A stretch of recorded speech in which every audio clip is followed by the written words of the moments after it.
Saturday afternoon at history-rich and beautiful Belmont Park. Fast and firm, ready to go. It's the palace, the Taj Mahal of North American racing. Already the second Saturday of this spring summer meet at the Big B. We are smack dab right in the middle of the Kentucky Derby and the Preakness, and we have got 10 races to discuss on the show. Glad you're settling in with us here on MSG Plus. We're live, by the way. That's the Mig, Richard Migliore, Jason Blewitt alongside, and we get that Grade 1 maiden out of the way today, Mig, having the first Grade 1 of the spring summer meet. Yeah, the Man of War, always a great race, 1 mile and 3/8 on this beautiful, expansive turf course. And, of course, the Peter Pan, which in years past has been a key prep for the Belmont Stakes. So even though all the focus is on the Preakness coming up after the afterglow of the Kentucky Derby, we still got Belmont to get through no matter who. Even if American Flower wins it, he's going to have new shooters to deal with, and one of them may have emerged today. And I note just a hint of raspiness in your voice. What's that about? Went to the Ranger game last night at Madison Square Garden. Big overtime win. That was pretty awesome to be in attendance for. Ready for Game 6 tomorrow in D.C.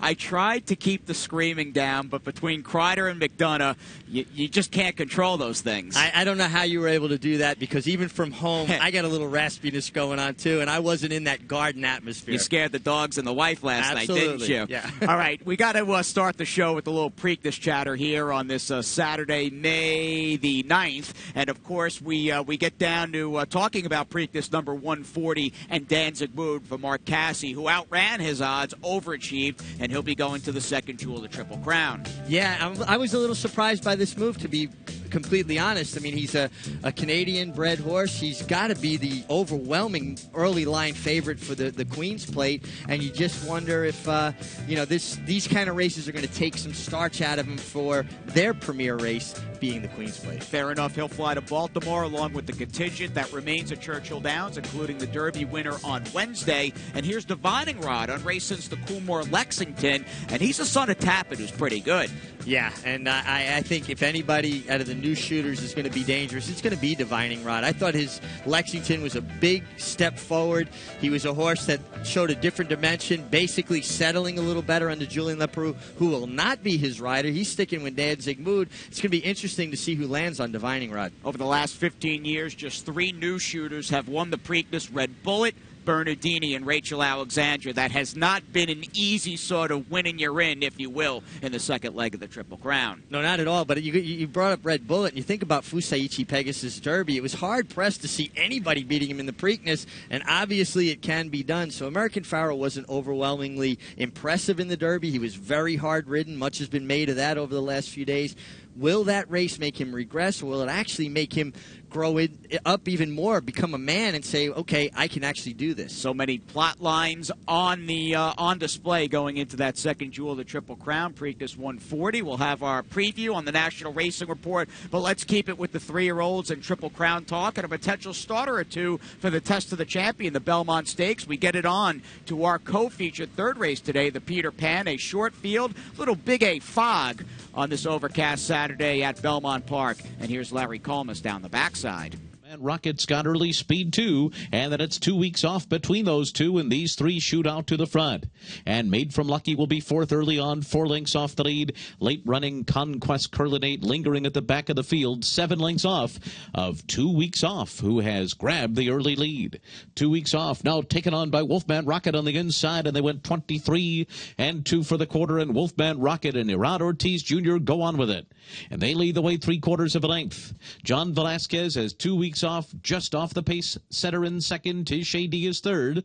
Made from Lucky, 4 lengths to make up at this stage, and Conquest Curlinate's only 6 lengths behind as the field continues their run into the far turn. The half was in 46 and 2/5 seconds for Wolfman Rocket, who's in front by 3/4 of a length, and 2 weeks off is second as the field rounds the far turn.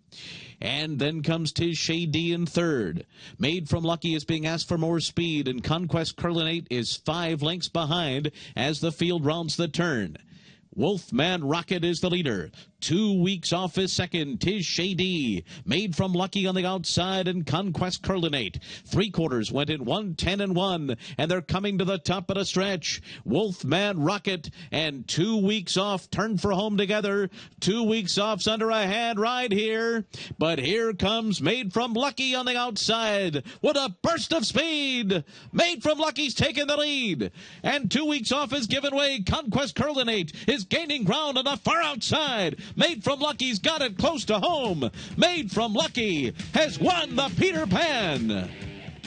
Conquest Curlinate was second. 2 weeks off was third. 61st running of the Peter Pan came apart at the seams a bit in that last furlong. And best of all, the number 2 Made from Lucky for Todd Pletcher. Who sat the perfect trip. 3 horses were basically on top of each other. Obviously, 2 weeks off was in that scrum. His first start past 7 furlongs. I thought he hung in well, but then fell apart late. And the 2 back markers, Conquest Curlinate comes up for second, and obviously Made from Lucky got the right trip. It's always nice to have a plan B, and that was the case with the winner of Colt by Looking at Lucky. Had enough points to get to the Kentucky Derby. They took, at least as of now, the more conservative route. It paid off in dividends today for Todd Pletcher, who caught up with the Mig after taking the Peter Pan.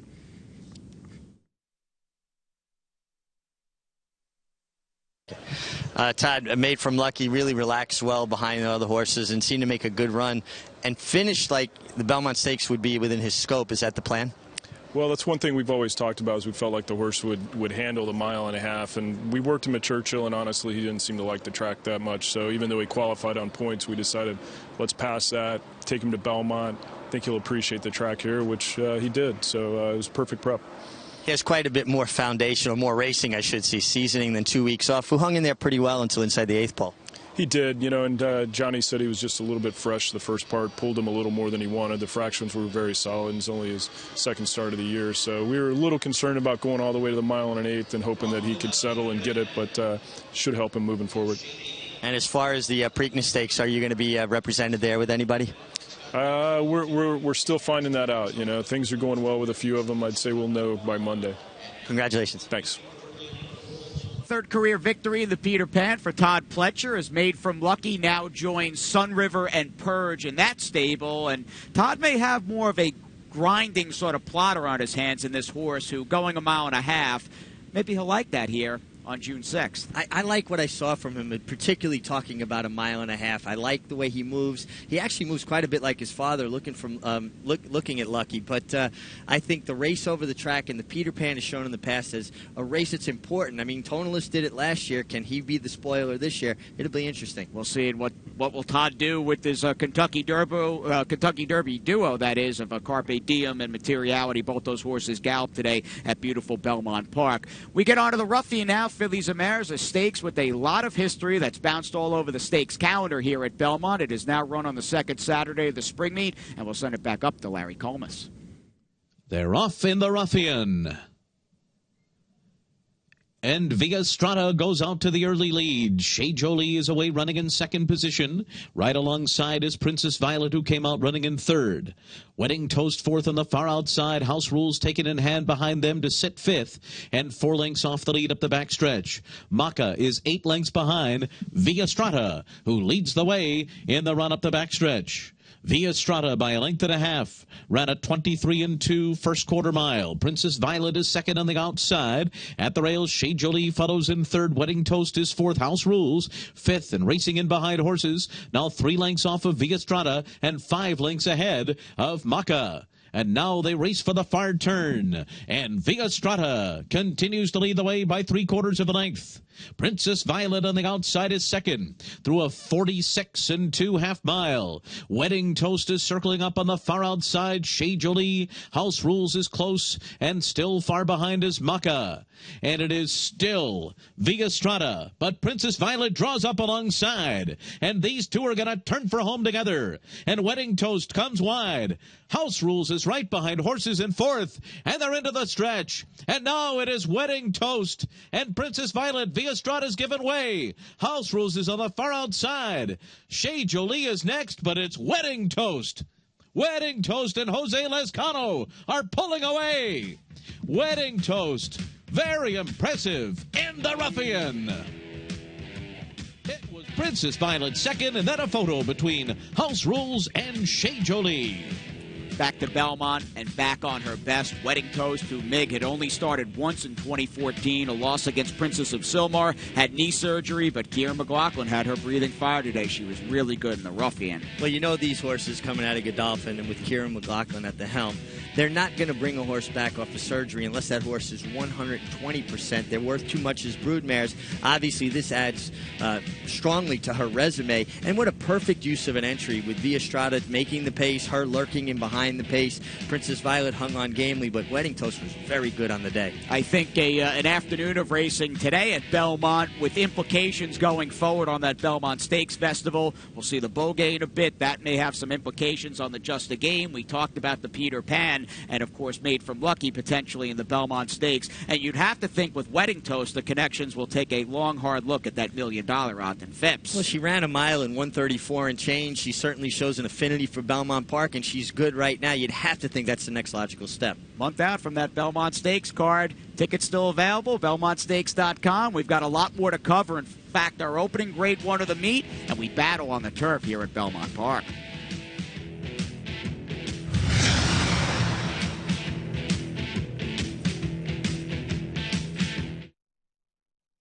Summer starts here. It's that 147th running of the Belmont Stakes, a 3-day festival, June 4th through the 6th, 17 stakes, $10 million on the line, and some top class. I mean, really the best the game has to offer right here from historic Belmont Park. You know, it's like a preview of the Breeders' Cup, but a springtime preview.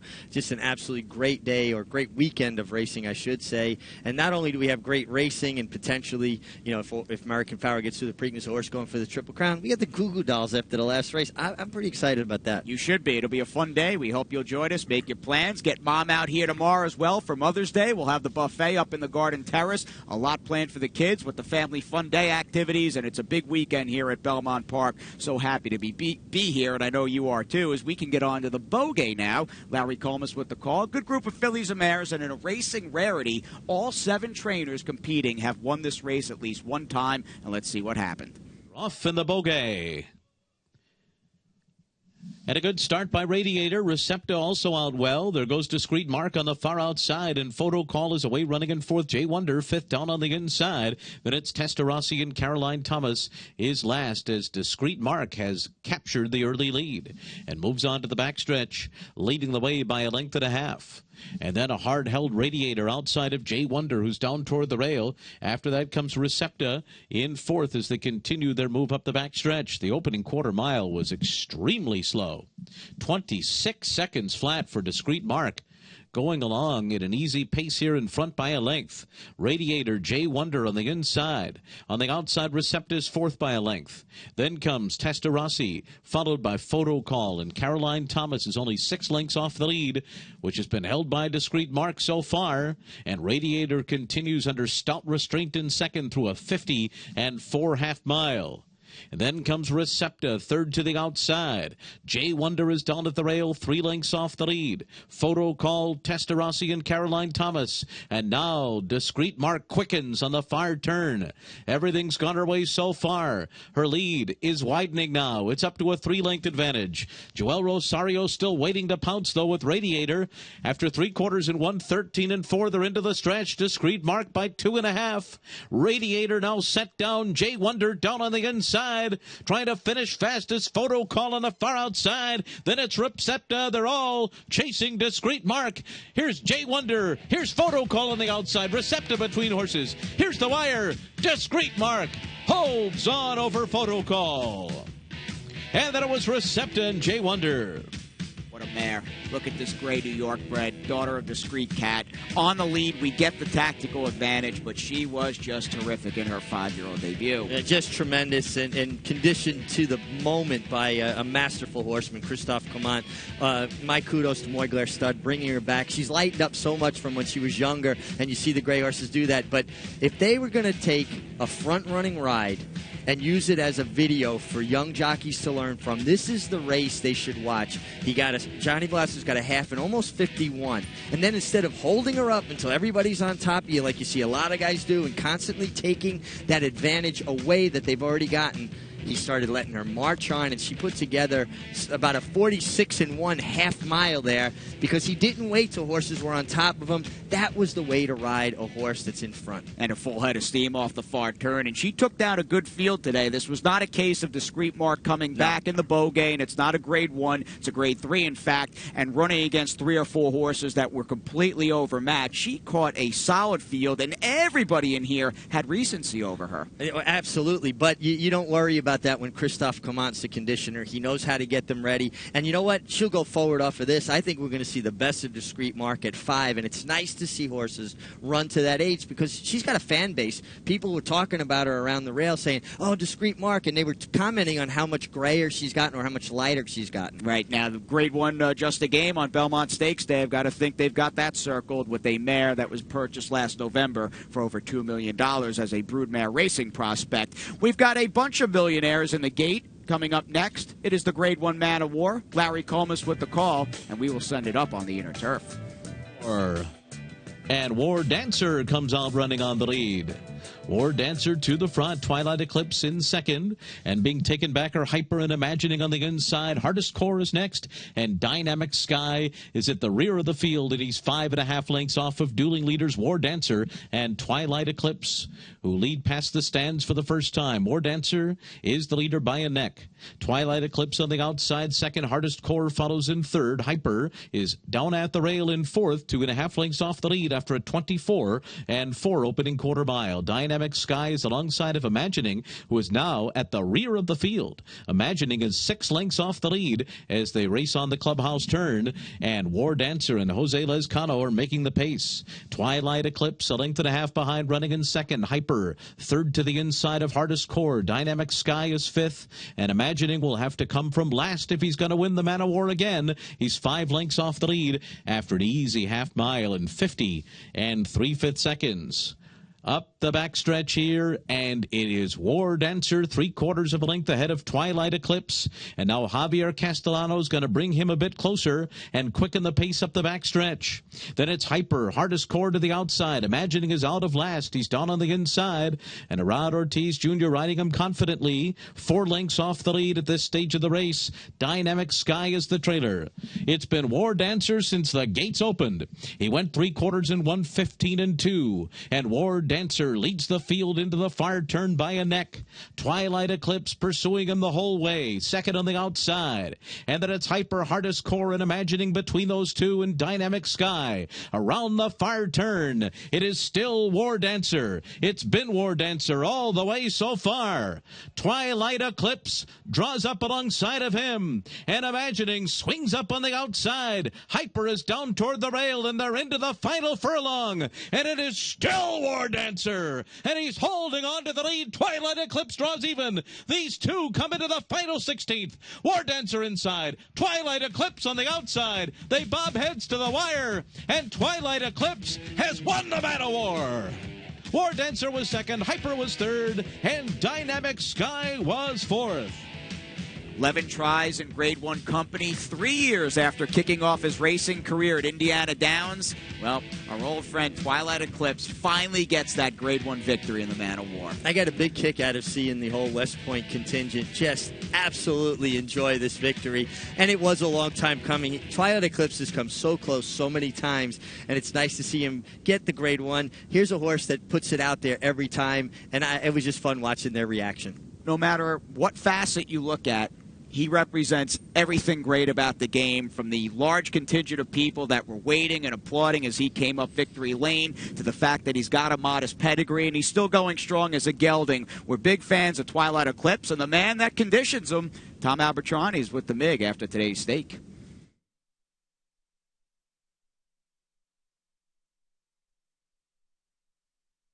Tom, Twilight Eclipse finally gets his Grade 1, been second and third in a lot of these. It's got to be pretty satisfying. Very, just for everybody that's involved, the whole partnership. You know, he's been a great horse to have the last couple of years. You know, I know we've been beating a couple spots, but you know, he shows up every time. Is it the competition, or do you think that it was a point where maybe he just was having a hard time getting by horses? Was he hanging, or was it just the horses were that good? I think it's just the horses were that good. Main sequence, with him out of the picture, this horse looks like a champion himself. But, he really trained really well going into this race, and I really felt pretty good about it. Horse on the front end, I thought we would have a little hard time wheeling him in off the slow fractions, but, he was able to get there. Kind of had a tough meet down in Florida this winter. Things were a little slow. This has got to erase a lot of that. Oh, definitely. We did start off the same way here, but this is great. Get this one out of the way. Congratulations. Thank you, Rich. Tom Abertrani, cool and comfortable in the winner's circle, and I'm sure this will open up the floodgates to a whole bunch of winners out of that barn, and that's been the case with this one's rider, Javier Castellano, who won his 4th on the day. Yeah, well, Javier's just been on fire from the start of the year, carried over from last year and the year before. But, I think it takes just one win like this for a stable to get going again. Sometimes you see stables that get mired in bits of slumps. It's not that people forget how to care for their horses or forget how to train. It's just things don't bounce the right way. Well, sometimes it just takes one, and we can see them just march right on. And it was far more than one for Javier Castellano. 18 graded stakes on the year and counting, over $3 million alone in graded stakes company, and he'll be riding here tomorrow on Mother's Day, and we can get on to a few other highlights. In fact, we'll break it down.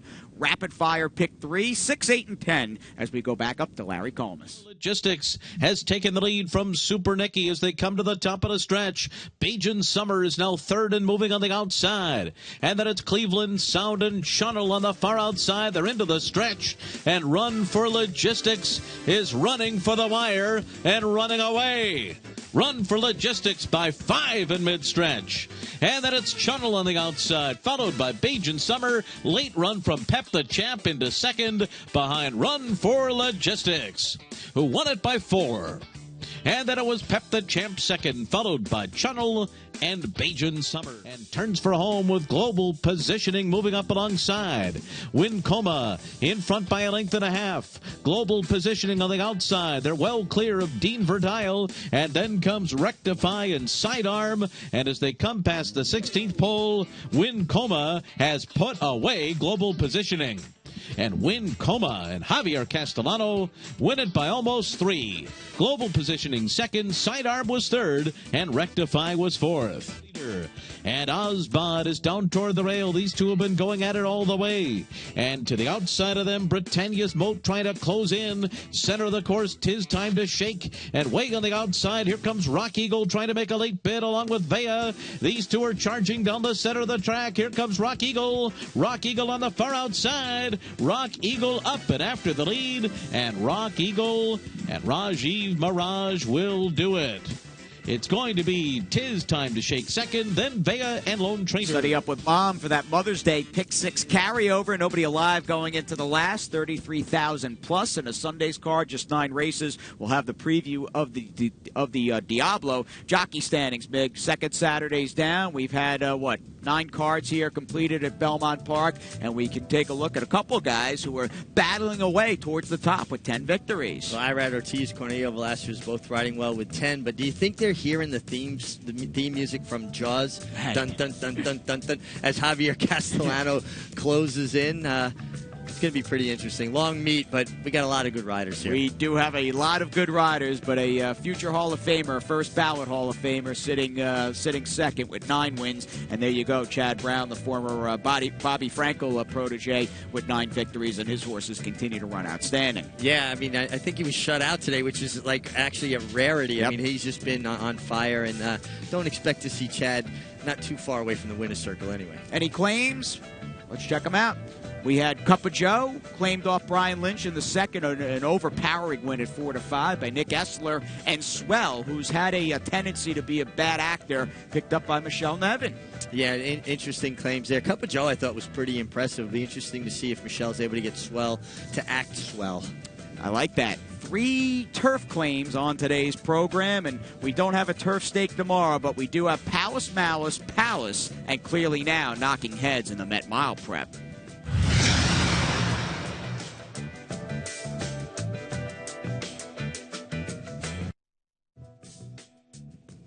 coming to the races. It's all about having a great time with your family and friends, and we hope to see you out here tomorrow for the Mother's Day program, a Belmont tradition, Jackson family wine tasting, the brunch up in the garden terrace, win a Longchamp bag, and the family fun activities in the backyard. Visit Naira.com for more details, and of course we have the Sample Jackson family wines here tomorrow on the grounds, beginning at 2 p.m. or ending at 2 p.m. It'll kick off at noon. That'll be post time, and our first race post 1:20 p.m.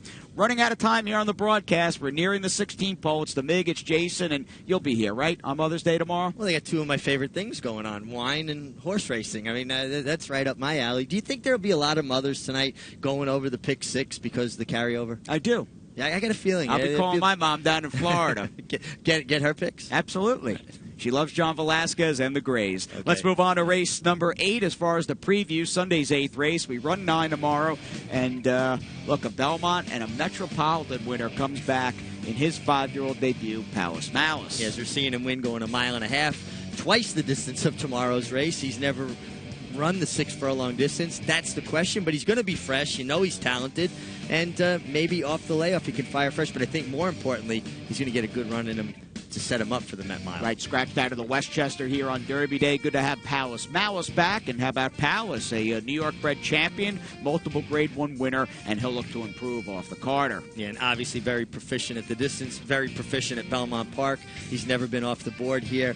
And I think just from the distance standpoint, you know he has a bit of an edge over Palace Malice. Good to have Brian Lynch on the grounds. Had that winner with Cup of Joe, and he'll bring back his, at times that is, scary, freakishly fast Clearly Now, who's a bit of a Jekyll and Hyde. Well, when Clearly Now shows up, he can beat just about anybody in the world sprinting. The good news for him is he's got the outside post because he tends to break slowly. Well, he's not going to get pinched back between horses, so even if he breaks a step slow, he's still going to have an opportunity to find his stride, get in a good rhythm, and go forward. They're the big 3 of the Diablo. We've got the big 2, and Andy and Maggie with who to look for on Mother's Day.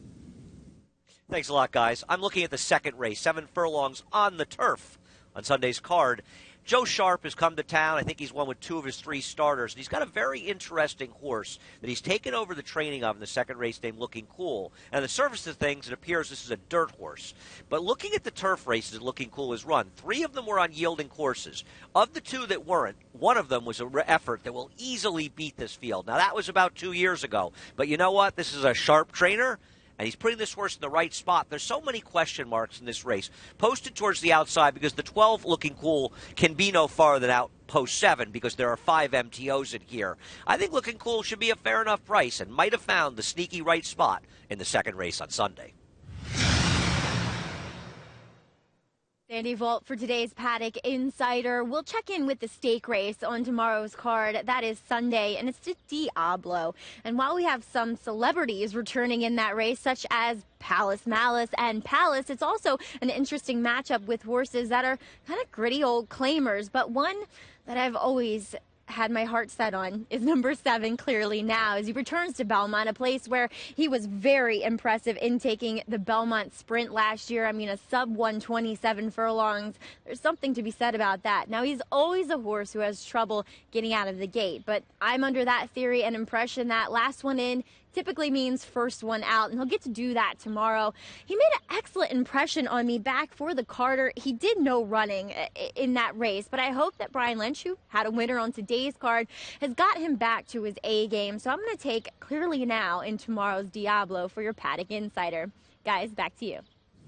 Study up for that carryover 33K. Twilight Eclipse, a Grade 1 winner of the History Rich Man of War. The buzzer has sounded for the MIG and I. We thank you for tuning in on to the Saturday edition of Belmont Insider, and we will see you here tomorrow at 1:20.